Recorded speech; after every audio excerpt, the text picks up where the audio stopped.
Hello, beautiful souls. Welcome to Here We Talk podcast. Today we are on a new episode and I have the gorgeous Mrs. Baby Boy.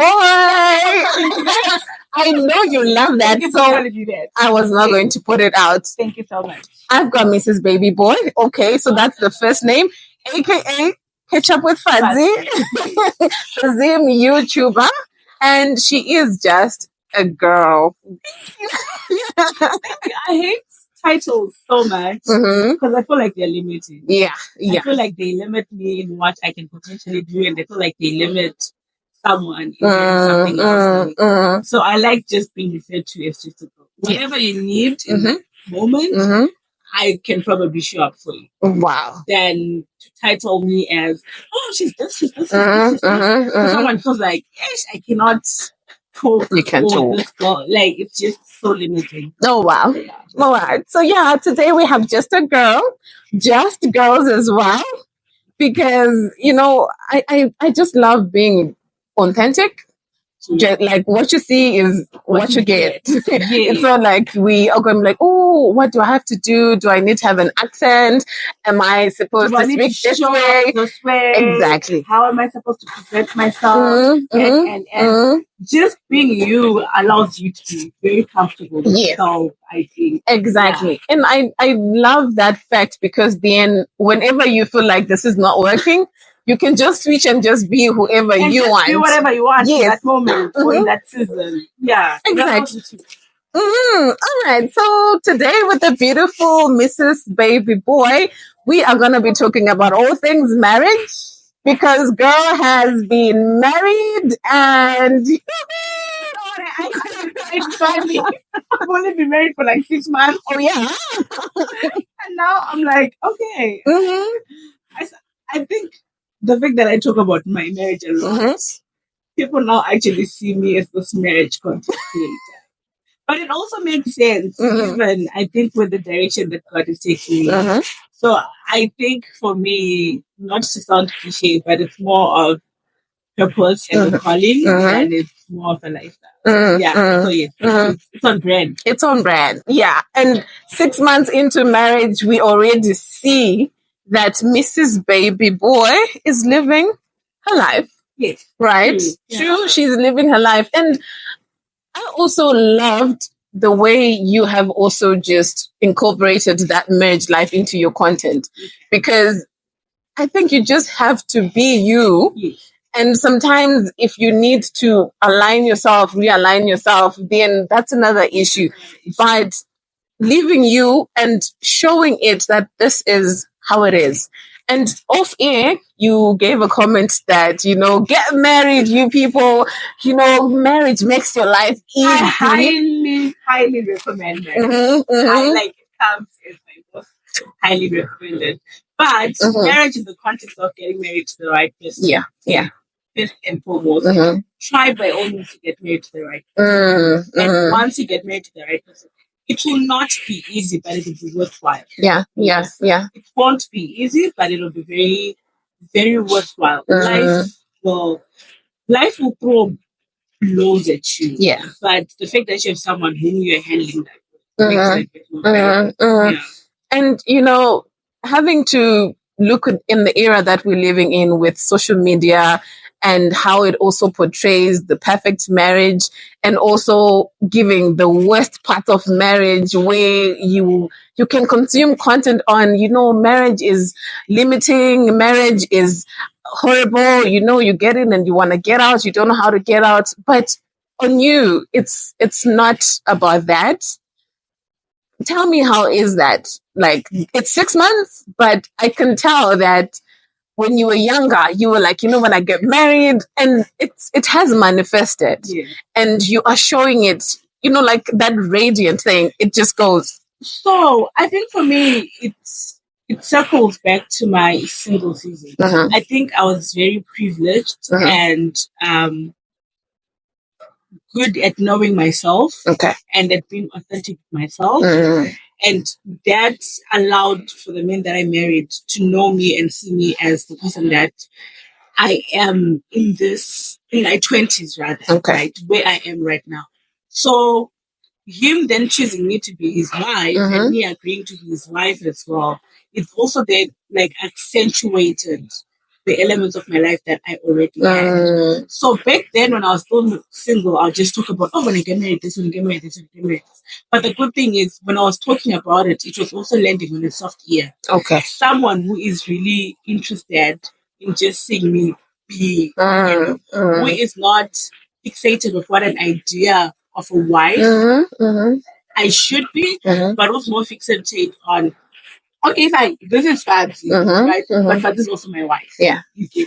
So before anything else, before whatever wifely duties that I am, I believe my husband looks at me as, okay, this is fine, but this is my wife. So how do I best help to bring out the authenticity that is fancy and then it then spills over into the wife, A lot of people judge me because, funny enough, I like being called Mrs. Baby Boy because it's all fun and kidding. I got the memo. I love it when you call me that. But now when we get to the realness of calling me my name, I prefer you calling me fat. Okay. Right? Because for me, I'm fancy before I am my name. Okay. Right? Yes, I am my name. I understand that I am, but I'm fancy before I am.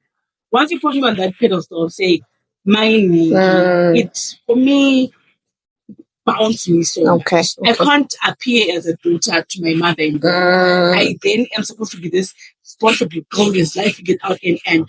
But whilst I'm still fat, I can actually go to my mom and say, Mama, I'm going to and she teaches me and she helps me. But the minute I am now regarded as my right, for me, I feel like now I have to have everything. Yeah. It's limit. It takes away my authenticity. And the people that I now get to know now that I'm married, my in-laws, my husband's friends, and they don't get to know me as a person, but they get to know this facade that I'm putting on, that I'm putting on because I'm trying to get to the social, to adapt to the social norms of what am I should. So I prefer being called fancy because I think it just allows me to just be a girl who is a wife and who is learning every day what being a wife. Wow. You know, you've touched and unpacked one of, I think, most what people are scared about in marriage, where you see marriage as a big and a huge responsibility that, you know, you have to be this miningi, you have to be a mairemusha, function, chakat, you know, and you're supposed to have your things in order. And yet, you know, there is that soft part in marriage where even I'm like, Mama, I am tired today. Then she can say, go and sleep on my bed, get a rest, you know, because I am also just a girl. And in marriage, that side is also supposed to be portrayed. Because some people are afraid to say, oh my God, then I have to have responsibility for this household, now the whole family, and now myself, and it's all overwhelming. Yes, overwhelming. And I've noticed in my 6 months of being married, and from the conversation that I've had with people, I've noticed that a lot of us tend to get so consumed in that, mixed in there, so much that we forget who we are. You then you become a wife in survival mode instead of being a wife. Wow. So now you're a wife in survival mode because you have to take care of family. You have to make sure I make her 3 meals a day. I have to clean, like everything. You're just on a rush, you know. And I feel like once you are that, it also limits the kind of wife that you are to your husband. Because before anything, your husband married a person. He married you because you probably like resting. You know, he married you because you prioritize your mental health, those kind of things. So now, because of the societal expectations, which are not wrong, they just need to be communicated better and prioritized better. Because of how wrongly communicated they have been, we now tend to turn this way that ideally I don't think we're supposed to have if we are allowed to be girls who are figuring it out, especially if you're newly married. And you look good, by the way. Thank you. My husband cuts my hair. He does a great job, and you've got a barber at home for free. Yes. Girl, Really? Get I married. even get my hair cut at 12 midnight. Get married. Yeah. Right. So I wanted to find out, like from the way you have been saying that it's been 6 months and there's a lot of things that happened during your single time. And now there are these things that you're also trying to figure out as a young wife, and you're still a young person who is I also notice you're also trying to do ventures a lot in the entrepreneurship. There's a lot that has been going on.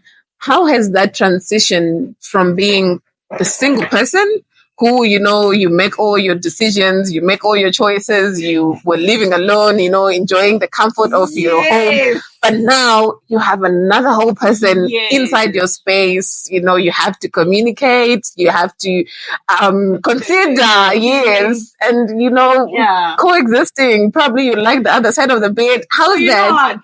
Marriage is actually made me realize that I used to live a perfect life when I was single. Like when I was single, I could just think, I want to switch my job and I could do it. I would think, I want to move from this house to this house and I would do it, I would think, I want to get myself. And I would, my life was ideal. I'm only realizing that now because I don't have those, not to say I don't have those choices anymore. I still do have those choices, but I have to consider something. Before I decide, I want to quit my job, I have to look for my husband. Before I decide, I don't like this house anymore, I want to write I have to consider if my husband also wants that. So for me, marriage has been very unselfish, right? I'm very selfish with myself. In marriage it's been trying to open me up. Right. To realize that Kudara, my life was about me. I'd share what I wanted with the people that I wanted to share. But recently I've opened up that now that I'm married, my husband is my life. Right. I'm also his life. The experiences that I go through, he also goes through there. The biggest awakening that I got was when I realized that back then my health mattered, right? There was something that was private to me and maybe my mom, also maybe my family, and potentially sometimes people I wanted to try. But what marriage has taught me is the same way I go back to my mom and tell her, Mama, Nastajiga, rice, a beef stew, right? It's the same way my husband can actually go and tell his mom, nothing more than a big right? Whether it was fully it was bent or whatever, right? But what marriage has taught me is life is shared. When you're married, life is not shit. Yes, it can be exclusive to the two of you, but sometimes the husband just wants. And you should not judge them for that. And you should not be like, because also it's his life. The same way I want to talk to my mom, the same way I want to talk to his friend, the same way you also need that conversation with someone else to put things into perspective. So life is exclusive to us, but it has elements and it has gates of being shared. And that's something that I wasn't expecting. One day we'll talk about, I call them the fine things that we're not told about before we get married. Where you are told, when you're getting married, you're told, where has it? Cook for your husband. Watch for your husband. etc. But there is fine things that Anatete can't tell us. And I don't blame them for not telling us. Because I'm thinking also, they also didn't have a good way of portraying it or a term to define it. Yeah, Askana, Pepe, Mangoji, for what think that dress. It's maybe about now. You have to find the balance of the emotions. I can't buy myself a dress. My mom don't need to. It's not a bad thing, but the balance of those emotions, because that's the biggest shocker in marriage. To try and find the balance of, okay, I'm no longer myself. I'm with someone whom I love, who loves me, who wants the best for me, right? Who wants to see me happy. But sometimes maybe my happiness might not be as what it used to be. Okay. Yes, I think I did it. I'm also just trying to do a replay in my mind.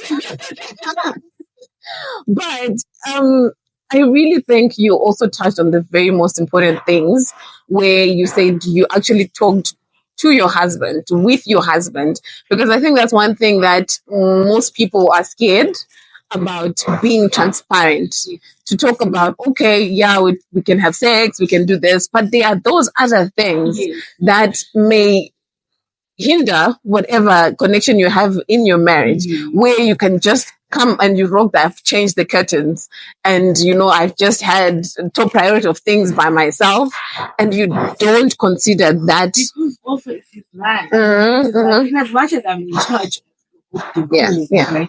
He also comes to this house. So whatever decor that I like, it should also allow him for when he comes home from work, it's something that he can rest in. Wow. So it's also, in as much as it's my life, it's also his life, and we're doing life together. So my decisions, I like them, they're mine, but they should also be the same way his decisions as well are his, but they should also be comfortable. Because at the end of the day, we are sleeping together. His emotions are my emotions. His life is my life. And you get to see those emotions. I get to experience. I get to connect with. And the thing about marriage now is connection spills into everything else. Connection will spill into our financial life. It will spill into our sexual life. It will spill into our health. It will spill into whatever we eat. So the things that I'm doing, that I'm responsible for, I should try and always make sure that at whatever time it is, they're comfortable. Yeah. You are 6 months into marriage, but girl, I think you did your homework and work when you were single. Because it's like you have said, people would just think you've got all things figured out, but you're still figuring it. But I think also you had that conversation with yourself before you were into the marriage, which is also what we don't normalize, to be talking about, okay, when my husband, the right guy, comes, how do I want the marriage to be? How do I want him to love me? How do I then share, that marriage life? What do I need to work on? Because you then find, if you're a person who has insecurities, someone who has a lot of things going on, and you can't put someone first, and you can't also be the person who takes care of themselves so that you can take care of the other person, because there's so many expectations of marriage. Two women, especially. Two women. Yes. Yeah. And the sad part is, if you also then marry someone who has those expectations from you, you feel like marriage is a bit. In actual fact, it's not. God. For me, marriage has been beautiful. Yes, it comes with its challenges. But the challenges as well, once you get over them and past them, such a beautiful experience. It is. I testify to that as well. Okay, you spoke about having to go with the journey of marriage, and then also not trying to lose yourself. In this time, how are you making sure that you don't lose yourself? First of all, I try by all means to be consistent with my journaling. Okay. For me, journaling, it allows me to just. One thing that I learned earlier on was to go to God as I am. Okay. Right. Because I figured God knows me. Like, He knows me. In and out. He knows me in and out. And the good thing about God is He's our everything. So what keeps me to self is sometimes before anything, before even my husband, I go to God with I don't want to call it the thing, but with the self that I need attended to. So sometimes when I need a friend, I'm like, hi, friend. Yeah. When I need a dad, I'm like, because also I didn't grow up with my father. Okay. So sometimes I go to dad, I'm like, hi, dad. This thing, what's going on? And having that down, it then allows me to sort of kind of approach my husband with that. It grounds me to remind myself, who am I? What do I do? And I think also, when I got married, my brother said to my husband, you just married a very dynamic girl. Wow. Right?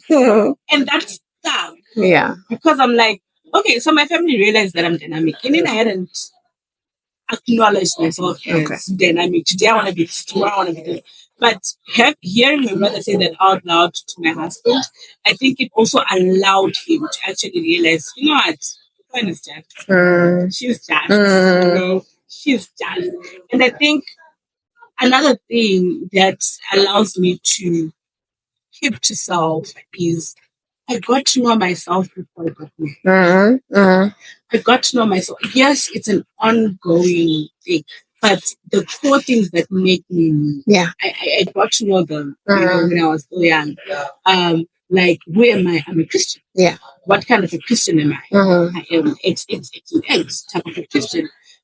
What kind of things do I like as a person? I like to keep my hair short, close to nothing. You know, I like my face big, right?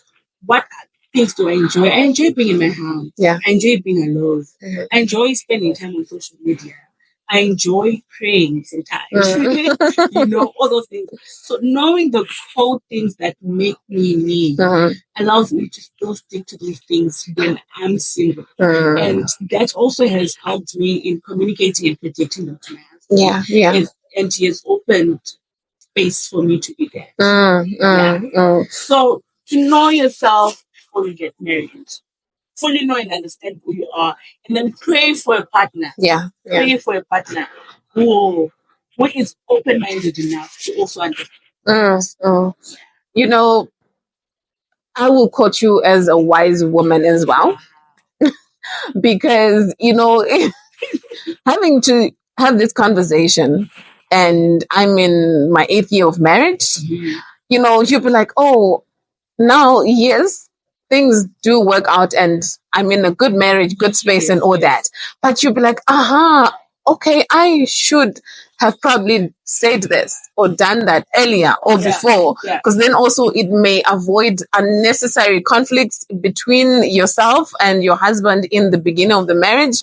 And I'm also loving how you are yearning to connect with your husband, looking from the fact that you said you did not grow up with your dad.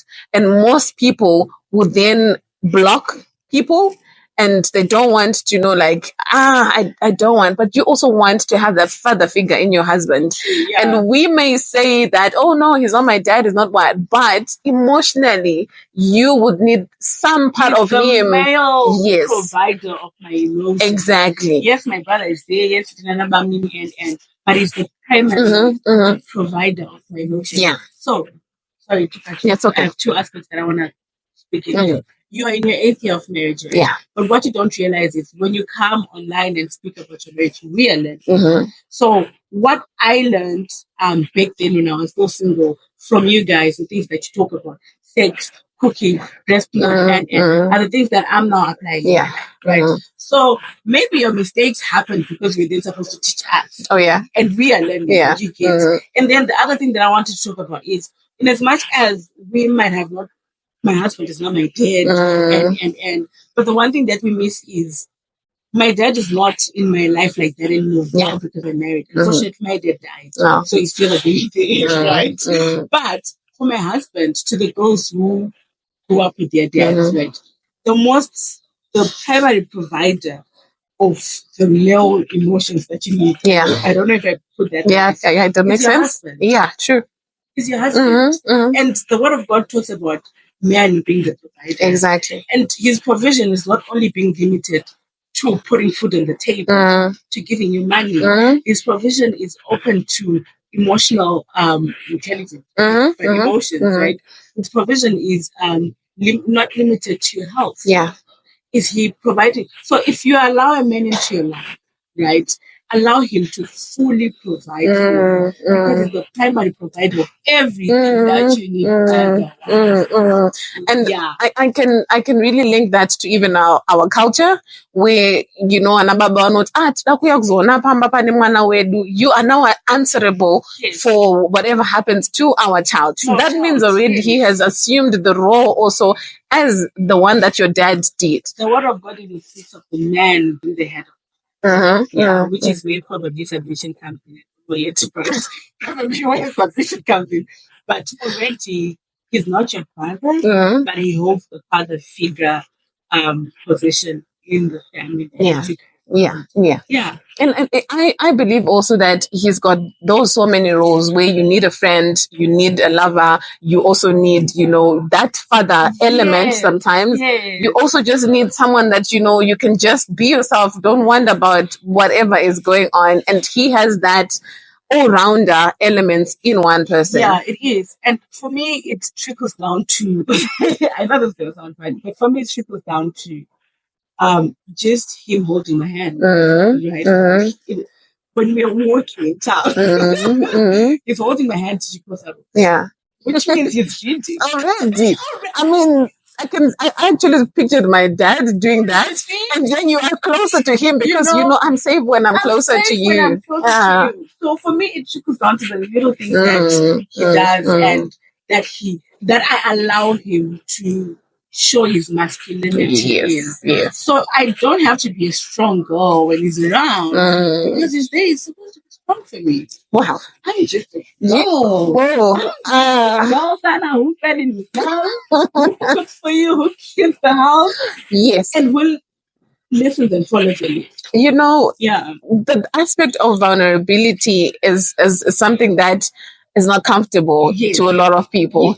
But I think when you do that and you put your guard down, even him will see you and what you need when you need it. Before even vocalizing. Yes. Exactly. He'll be putting in the blanket and you see that, it's about to get chilly. Okay, he can see what you probably did 2 weeks ago because you've allowed.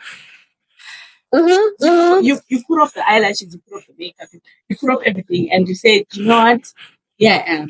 Don't just see me naked sexually, but see me naked even when I'm sitting here and I'm talking to Shane and I'm being this powerful feminine woman and but at the back of my mind,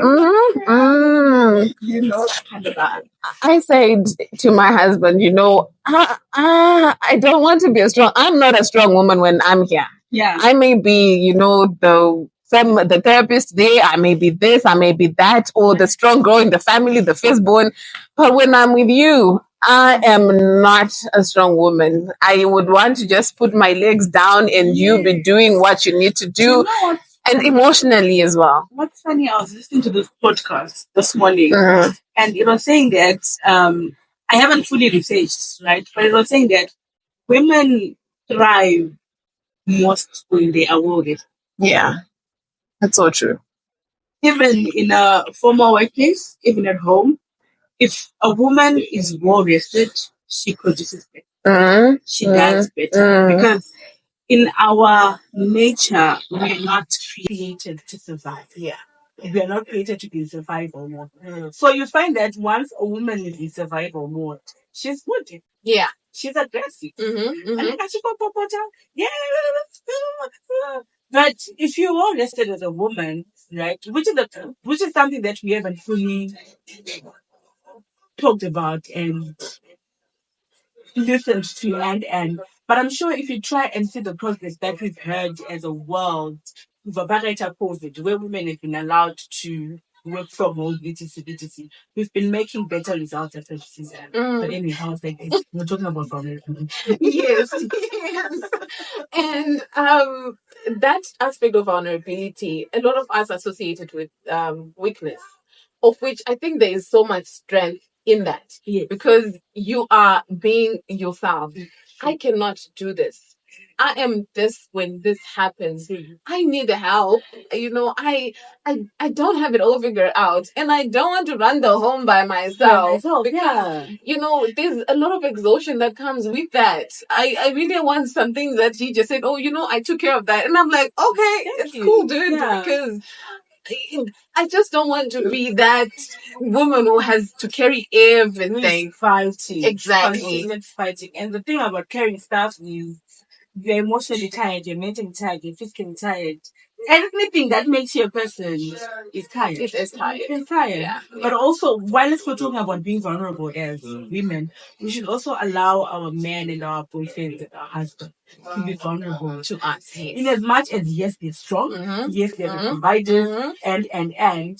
But when a man gets vulnerable, are we a safe space enough for his vulnerability? Yeah. are we not just trying for him to create a safe space for my vulnerability, but am I also returning the favor? Because that's the thing about marriage. Yeah. In as much as I'm just a girl, sometimes he also just wants to be a boy. Yes. Yes. And there's nothing wrong with that. There's nothing wrong. He just wants to sit, watch soccer, and just be. Yeah. He just wants to be a boy. Yeah. So are we also returning the favor of all these things that we are asking to men in marriage? Yeah. And someone said that men don't grow up. It's always that small boy inside. Yes, they may have grown responsibility age-wise, but you can just see when, have you ever looked at him probably when he's 4 years, was playing his games, and he's doing all these things, he looks at cars, they talk about cars, you could say, this is a 9-year-old boy. Honest, in the last 2 months, I've actually figured, men are kids. Yeah. Like when doors are closed, right? No one can see. Men are just wrong. Yeah. I think there's nothing wrong with that. And we should also give that space for them to just be. To just be. Because in that space, that's where they found their masculinity to show up as the husband that we want them to show up. Yeah. I'm loving this conversation. I love this. And, I think we should also just normalize talking about marriage, because in as much as we all have different preferences, we all have so many goals and different goals, but if an individual sees marriage as an accomplishment, that's how they feel. And if they portray that, then good. I'm smiling so hard because just 2 days ago, my friend was saying to me, hey, but I give marriage good PR. We do need to see that. But yes, I think especially in the Christian community, I think there is need to be intentionally talking about the difference that marriage is. Because God did not give us the institution of marriage to suffer. Yeah. He did not give us the institution of marriage to survive in it. No, He gave us so that we enjoy it. Yes. The same way the Word of God says, no weapon fashioned against you shall prosper. Yes, the weapon is there, but it will not prosper. The same concept is in marriage. Challenges will come, but they will not overcome the beauty of what marriage is and how it was designed by God. Wow. Yes. I think I would really need to put this down every point after this podcast, because I really think it helps a lot of people, even myself, as I'm sitting here. I'm like I said, I'm older and I've got experience, but it's not like I know it all. It's no not one like knows it all. We're still figuring it out. No one knows it all, and I don't think anyone will ever know it all, because the beauty about being alive is things are revealed to us every day. Yeah. So now I come with 6 months experience when it comes to marriage, but I don't know how I'm going to be meeting the husband for 15 years. And the amount of knowledge that I've acquired in that sense. Yeah. So we learn these things as we go. And the good thing about learning as we go is we can always share with the next person who is in the stage of which we are. Yeah. Well, Fati, this was great. I'm done. I don't want to be done. You don't want to be mean too. But allow me to just say, okay. It's all right. Allow me to just say, marriage is a beautiful thing. I know people, especially in Zoom, we tend to talk mostly about the bad things that come to marriage. Yeah. Or when someone talks about the good thing that their marriage is coming with, we tend to downplay the goodness of one. But at the end of the day, like I said earlier on, God created marriage because of the true. And in its beauty, a lot of people say marriage is hard, but it's not hard. Marriage is just change. It is, yeah. It's just change. It's change of a lifestyle. It's change of a way of doing things. Yes, some things will stick because they make you who you are, but 80% of the things change. Yeah. The way you used to make meals 3 years ago, right, as a married woman, is different to how you're now making meals.